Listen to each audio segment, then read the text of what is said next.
La Terre est le berceau de l'humanité, mais on ne passe pas sa vie entièrement dans son berceau.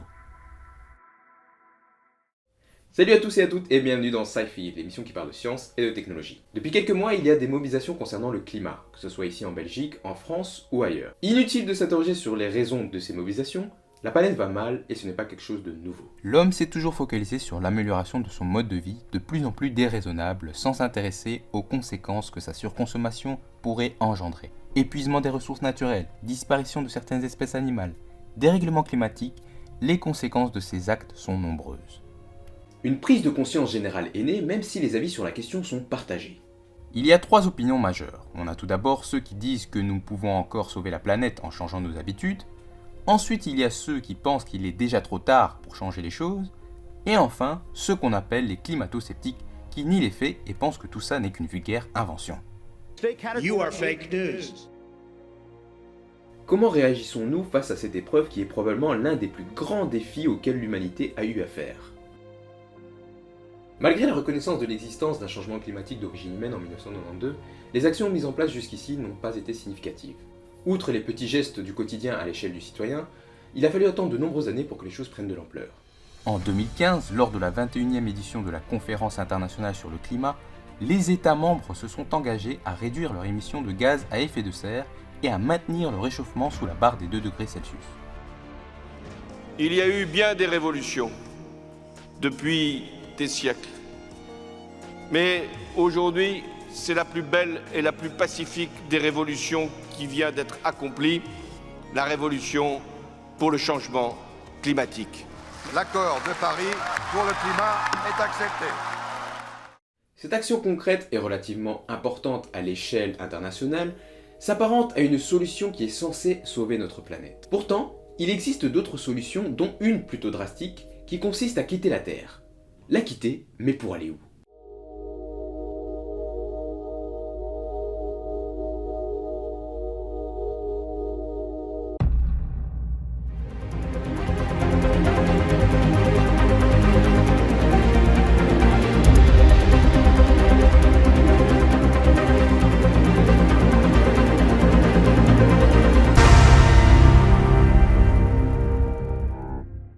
Lorsqu'on s'intéresse au sujet, on tombe rapidement sur une série de vidéos et d'articles concernant le fait de quitter la Terre. Parmi les planètes habitables évoquées, Mars semble être le candidat potentiel pour devenir le nouveau foyer de l'humanité, compte tenu de sa proximité et de ses autres caractéristiques. Hormis pour les intérêts de la recherche scientifique, serait-il judicieux pour l'humanité de s'y implanter ? Voyons tout d'abord les caractéristiques de cette planète et comparons-les à celles de la Terre. Mars est situé à une distance moyenne de 1,52 unités astronomiques par rapport au Soleil. C'est la 4e planète de notre système solaire. Elle est la 2e par masse et taille croissante. C'est la planète la plus proche de la Terre. En moyenne, la distance Mars-Terre vaut 76 millions de kilomètres. Une année martienne équivaut à 687 jours terrestres et un jour martien appelé Sol vaut 24 heures et 39 minutes. Comme pour la Terre, l'axe de révolution de Mars est incliné. Cette inclinaison est de 25,19 degrés contre 23,44 degrés pour la Terre, ce qui signifie qu'il y a des saisons sur Mars. Le rayonnement solaire sur Mars équivaut en moyenne à 44% de celui de la Terre. La température moyenne au sol est de moins 63 degrés Celsius sur Mars et 14 degrés Celsius sur Terre. Mars n'a pas de magnétosphère qui agit comme un écran qui protège la surface de la planète des excès du vent solaire, nocifs pour la vie. La raison de cette absence de magnétosphère est due au fait qu'elle ne possède plus de champ magnétique comme sur Terre. Étant donné que son noyau métallique liquide se refroidit, on mesure un champ magnétique rémanent, mais il reste encore à comprendre la structure interne de Mars qui pourrait permettre d'établir une carte magnétique complète. Elle possédait autrefois une atmosphère comparable à celle de la Terre, mais à présent, elle est majoritairement composée de dioxyde de carbone, d'argon, de diazote et des traces de dioxygène, vapeur d'eau et de méthane. Mais elle reste très faible par rapport à la Terre. Cette atmosphère est bien évidemment irrespirable pour les humains. Concernant l'eau sur Mars, on a longtemps pensé qu'il n'en existait pas sous forme liquide. Mais le 25 juillet 2018, l'ESA, l'Agence spatiale européenne, a publié un rapport qui semble prouver le contraire. Il y aurait bien de l'eau liquide sur Mars. Le radar Marsis de la sonde Mars Express a en effet détecté la présence d'un lac d'eau liquide sous une calotte glaciaire. Au vu de toutes ces informations, Mars présente des caractéristiques favorables, mais aussi toute une série de propriétés qui font qu'on ne peut pas y vivre sans des aménagements importants de notre part. Malgré les défis certains que présentent le voyage et la vie sur Mars, la planète rouge est probablement la prochaine frontière pour l'expansion de l'humanité. Frontière que nous serons bientôt prêts à atteindre, ce n'est qu'une question de temps. Si on part de l'hypothèse que Mars sera bien la prochaine habitation de l'humanité, comment fait-on concrètement pour s'y rendre ? Techniquement, on y est déjà allé. Bon, pas nous les humains, les rovers, les sondes, les satellites.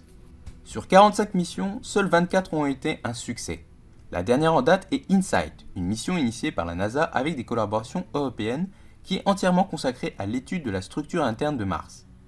Cela permettra d'une part de reconstituer l'histoire de Mars, mais également d'améliorer les modèles de la formation d'évolution des planètes rocheuses du système solaire.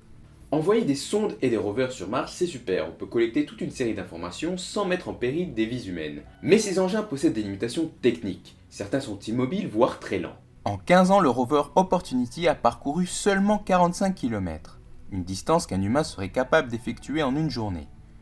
Avoir une présence humaine sur place n'est donc pas totalement insensé. Voyager vers Mars est un véritable challenge. Le voyage est long. La durée minimale de la mission est estimée à 2 ou 3 ans, suivant la configuration dans laquelle on se trouve.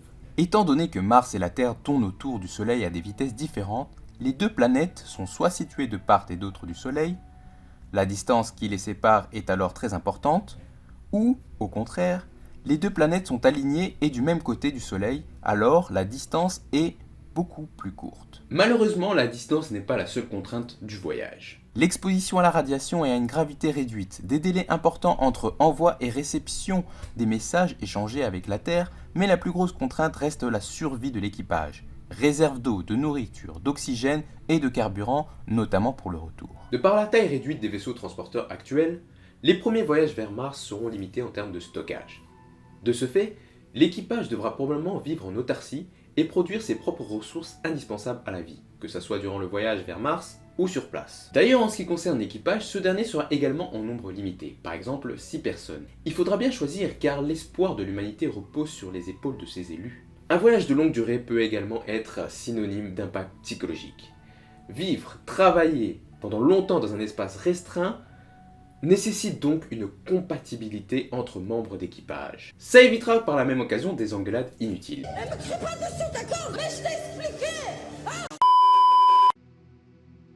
Une équipe type pourrait être composée de 2 pilotes, un ingénieur, un géologue, un médecin et un biochimiste. Une diversité en termes de culture, de religion, de genre et d'expérience personnelle pourrait être un plus. À ce stade, on pourrait se demander si des projets concrets ont été initiés. Et la réponse est oui. La NASA prévoit un plan en 3 phases. Tout d'abord, développer les technologies nécessaires, retourner sur la Lune afin de les tester, et finalement visiter une Lune de Mars avant Mars elle-même d'ici 2030 à 2040.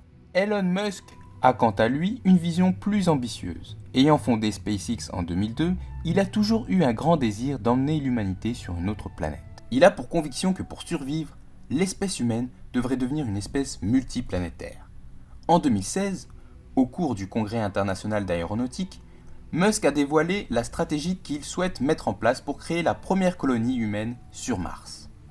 L'idée est de commencer par des missions cargo en 2022 avec comme objectif de confirmer la capacité à exploiter les ressources en eau disponibles, d'identifier les dangers et de mettre en place les infrastructures initiales d'alimentation en énergie, d'exploitation minière et de survie.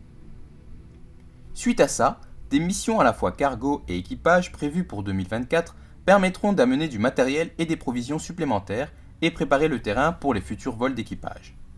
Tout cela sera possible grâce aux technologies développées par SpaceX, des lanceurs réutilisables, des vaisseaux de très grande capacité et d'autres projets en cours. Selon l'astronome Michael Lindthaler, un projet de telle envergure qui est bâtir une civilisation sur Mars devrait être le fruit d'une collaboration mondiale et non seulement celui d'une société privée comme SpaceX ou une organisation nationale telle que la NASA. Même si Mars semble être le plan B parfait et qu'on arrive à déplacer un grand nombre de personnes vers une autre planète, le problème n'est pas de trouver où on va vivre, mais comment on va y vivre. Il faut changer notre vision du monde et la relation que nous avons avec ce dernier. Un mode de vie basé sur la surconsommation de nos ressources et la dégradation de l'environnement n'est plus envisageable. Plutôt que de quitter la Terre à jamais en la laissant rendre l'âme, il serait plus judicieux de préserver cette dernière tout en étendant l'humanité. Nous sommes donc voués à être une espèce multiplanétaire. The future is vastly more exciting and interesting if we're a spacefaring civilization and a multi-planet species than if we're not. You want to be inspired by things. You want to wake up in the morning and think the future is going to be great. And that's what being a spacefaring civilization is all about. It's about believing in the future and thinking that the future will be better than the past. And I can't think of anything more exciting than going out there and being among the stars. That's why. Merci d'avoir regardé cet épisode de Sci-Fi, j'espère que cela vous a plu. N'hésitez pas à mettre un pouce bleu et à dire ce que vous en avez pensé dans l'espace commentaire. En attendant la prochaine vidéo, rejoignez-nous sur les réseaux sociaux et abonnez-vous si ce n'est pas déjà le cas. Et si vous voulez nous soutenir gratuitement, la page Utip est dans la description. Allez, ciao!